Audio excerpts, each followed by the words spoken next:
Marco Rubio ने आखिरकार सच बता दिया, डोनाल्ड ट्रंप चाइना क्यों गए हैं। और वहीं साथ ही साथ ये भी देखने को मिल रहा है कि अचानक से टेम्पल ऑफ हेवन क्यों ले गए डोनाल्ड ट्रंप को सी जिनपिंग। और इन सब के बीच में भारत और अमेरिका के रिश्तों पर क्या कहा है पूर्व सचिव ने। जियोपॉलिटिक्स में बहुत कुछ चल रहा है, हमेशा की तरह जानने को मिलेगा बहुत कुछ। आइए जानते हैं इन खबरों को विस्तार से। सबसे पहले तो जो डेलीगेशन गया है डोनाल्ड ट्रंप की तरफ से, वो बड़ा ही अजीब तरीके से बिहेव भी करता हुआ दिखा। अमेरिका के राष्ट्रपति डोनाल्ड ट्रंप 2 दिन की यात्रा पर हैं और पहले ही दिन हाई प्रोफाइल ट्रिप में उनके साथ कई बड़े मंत्री, कारोबारी चेहरे हैं। ट्रंप के साथ अमेरिकी विदेश मंत्री मार्को रूबियो भी हैं, एलन मस्क भी हैं। इनके वीडियो बड़े वायरल हो रहे हैं। बीजिंग पहुंचने पर चीनी राष्ट्रपति ने स्वागत करने के बाद great hall of the people के बाहर स्वागत समारोह किया, जिसके बाद दोनों देशों के बीच में द्विपक्षीय बातचीत हुई। इसी दौरान इस वीडियो को देखिए। इस वीडियो में मार्को रूबियो मीटिंग हॉल के अंदर काफी उत्साहित नजर आ रहे हैं। वीडियो में बार बार थम्स अप दिखाते दिख रहे हैं। इतना ही नहीं, वो अमेरिका के रक्षा मंत्री के साथ ऊपर छत की ओर इशारा करते भी नजर आ रहे हैं। ऐसा लग रहा है जैसे great hall of the people की विशाल और भव्य छत ने उन्हें काफी प्रभावित किया है। वहीं एलन मस्क का भी एक वीडियो चर्चा में है, स्क्रीन पर देख सकते हैं आप, जिसमें वो दुनिया के बड़े नेताओं और सीईओ के बीच खड़े होकर अपने फोन से आसपास का वीडियो रिकॉर्ड करते दिख रहे हैं। ऐसा लग रहा है जैसे कि पहली बार इतना भव्य स्वागत हुआ हो। पर ये वीडियो अभी काफी चर्चा में आ रहा है कि बच्चों की तरह ये बिहेव कर रहे हैं वहाँ पर। ऐसा लगता है जैसे पहली बार इतना भव्य तरीके से कुछ देखा हो। और ये दिखा रहा है कि चाइना आगे निकल गया है और अमेरिका दबाव में आ गया है। पर यहाँ कुछ एक्सपर्ट्स और पूर्व अधिकारी अलग ही मानते हैं। पूर्व अमेरिकी उप विदेश मंत्री हैं कर्ट कैम्पबेल। इन्होंने एक बड़ा बयान दिया है, स्क्रीन पर इस वीडियो को सुनिए। Are proud of is the relationship we built with India. It's not easy, but deeply important. That relationship is frankly in the gutter right now, has really fallen on some hard times. And so the larger corresponding elements of this strategy are also in disrepair. It's not just technology. It's not just on issues associated with Taiwan. It's the larger framing of a strategy that has enjoyed bipartisan support now for a couple of decades. All of that, frankly, is at risk.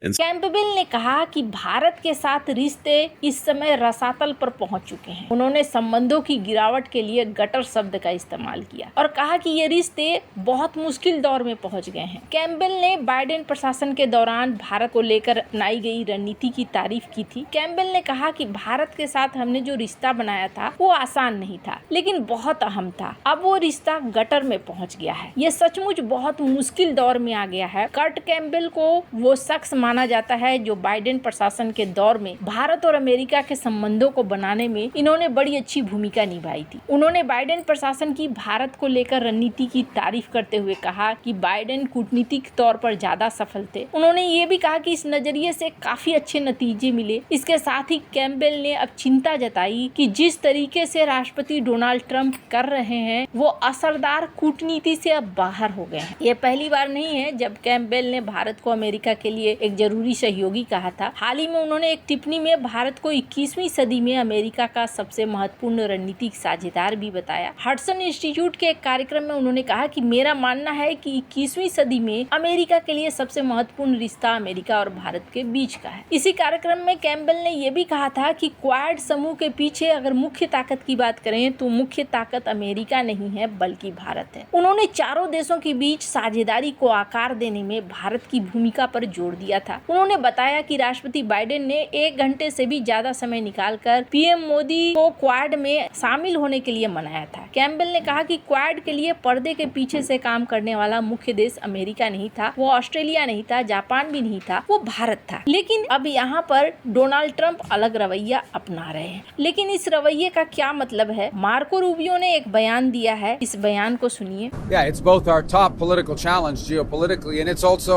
the most important relationship for us to manage. I mean, it's a big, powerful country.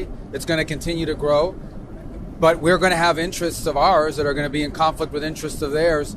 And to avoid wars and maintain peace and stability in the world, we're going to have to manage those. There are clearly areas where they're so important for the United States that we're going to have to raise those issues, and we'll continue to do so. The president's going to continue to do so. There might be some areas of cooperation too, and we want to make sure we don't walk away from those.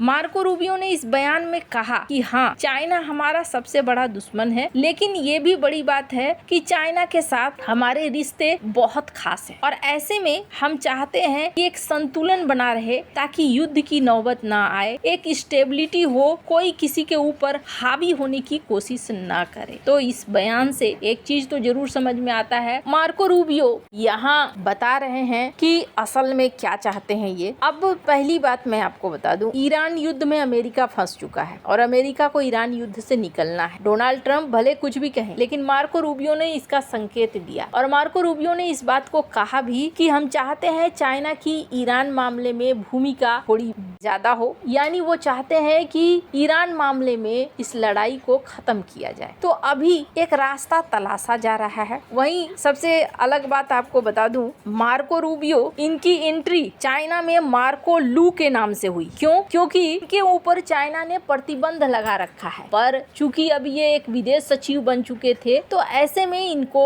Entry दी गई एक अलग नाम से। यहाँ China ये दिखलाना चाहता है कि हम आपके साथ रिश्तों को सामान्य करने के लिए उत्सुक हैं, हम प्रतिबंध तो रखते हैं लेकिन डिप्लोमेसी का रास्ता भी अपनाना चाहते हैं। तो यहाँ मार्को लू के नाम से घुसे। एक और चीज देखने को मिली, शी जिनपिंग डोनाल्ड ट्रंप को लेकर गए टेम्पल ऑफ हेवन। ये जो वीडियो देख रहे हैं आप, इस वीडियो में जो दिख रहा है आपको, ये टेम्पल ऑफ हेवन है। अब इसके बाद बहुत सारे लोग चर्चा कर रहे हैं कि टेम्पल ऑफ हेवन को ही क्यों चुना इन्होंने। तो ये चाइना का सबसे सिंबॉलिक स्मारक है जहां पुराने समय में चाइना के राजा राज्य के लिए आशीर्वाद मांगते थे, यानी एक सांस्कृतिक तौर पर आदर दिखाना है। जब किसी फॉरेन लीडर को ऐसे जगहों पर लाया जाता है तो ये दिखाया जाता है कि चीन अपनी संस्कृति साझा कर रहा है, मेहमान को खास मेहमान माना जा रहा है। और सबसे बड़ी बात यह है कि यहाँ लाकर शी जिनपिंग ये भी दिखलाना चाह रहे हैं कि देखो मेरी संस्कृति कैसी है और हमारा एक पुराना सभ्यता है। और ग्लोबल मीडिया में भी अमेरिकी प्रेसिडेंट के साथ ऐसे जगह पे आकर इसे एक आइकॉनिक साइट के रूप में इन्होंने दिखाया। दोनों देशों के रिश्तों को भी सामान्य तौर पर दिखाया कि देखो हम किस तरीके से एक दूसरे के साथ दोस्ताना है। खैर, एक बात तो तय है, अगर चाइना के साथ बहुत ज्यादा नजदीकियां बढ़ती हैं तो कहीं ऐसा ना हो कि फिर क्वाड और ऑकुस जैसे संगठनों का कोई मतलब ही न रह जाए। वैसे आपको क्या लगा है इन सब मामले में, आपकी क्या राय है, कमेंट कर जरूर बताएं। जल्द मिलते हैं अगले वीडियो में नई खबर के साथ।